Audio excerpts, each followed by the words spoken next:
Hey guys, and welcome back to another video on the channel. In today's video, I'm going to be showing you a trick I literally just learned a couple minutes ago, how to multiply using pretty much lines. So here, if we have like a number, let's say 12 times by 13, this is a little trick we can actually do.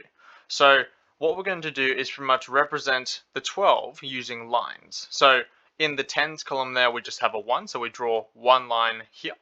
And in the ones column, we just have 2, so we draw 2 lines like that. Okay, so that's representing, if I would highlight it, that's that guy there, and that's that guy there. Okay, now we can also do the same with the number 13. So here what we do is we draw the exact same thing. So here there's going to be one line for the 1 and 3 lines for the 3. So one line there, and 1, 2, 3 lines there. Now what we can do here is actually work out what this is. So what we have to do is pretty much group the hundreds, tens, and ones. So this group here is the ones. This combined group here is the tens. And this group here is the hundreds. So all we have to do is just count the overlaps here. So here we have 1, 2, 3, 4, 5, 6. So that's 6 for the the ones column. Here we have 1, 2, 3, 4, 5. So we have 5 there.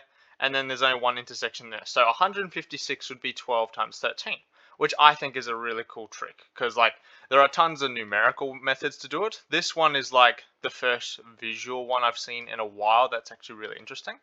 But yeah, let's have a go at a couple other examples here. Okay, so if you want to pause the video, you can have a go at this one here, 14 times by 12, and we'll get solving it very shortly.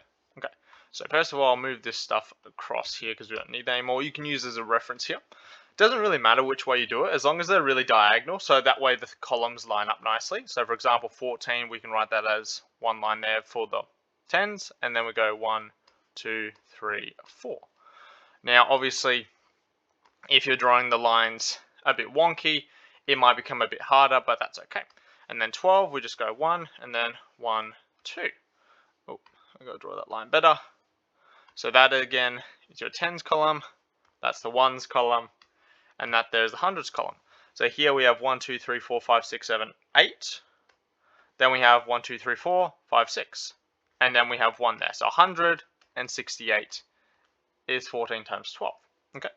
Now what if it's like a hundredths? So like we're multiplying something like, we'll use the guy's example, 211 times by 14. The method doesn't change, just be careful when lining up the lines. So here, when we're multiplying this, we are going to be entering into the thousands. So we've got to be a bit careful with this. So when we do the 200, just be pretty extra careful with it. So here, when we're doing 200, how should we do 200? We'll do 200 in this way here. I'm just going off my notes here because I don't want to stuff it up because I just learnt this here. So here we've got, what's this? So for the hundreds, we have 2, so we'll draw 2 lines like this, 1, 2. And then for that one, we just have 1 line. And then that one, we also just have 1 line. Okay.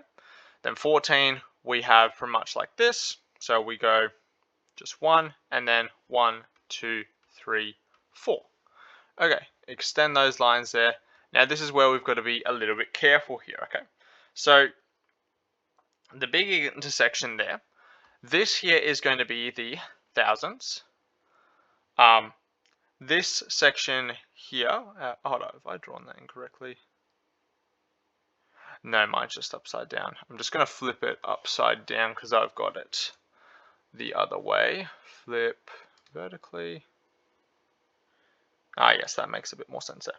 I would do it the other way if it's like, I would do it this way probably in this case here. So that's the thousands columns here. This here is the hundreds. This here is the tens, and that there is the ones. So here that is going to give you 4. That one there is going to give you 5. 1, 2, 3, 4, 5, 6, 7. Oh wait, no, it's not. 1, 2, 3, 4, 9. Yep. And then 2. So 2,954. Okay. Right. Apologies for the inconvenience on that one there. So what I would do if I was doing this again, I would write the biggest number first. So this is these lines here. That way it lines up a lot better, but obviously you've got to pretty much draw it on a better diagram than what I have here, so I would make my lines a bit smaller. But yeah, I hope you enjoyed this video. I learned this cool trick just a couple of minutes ago and I wanted to share it with everyone. Okay.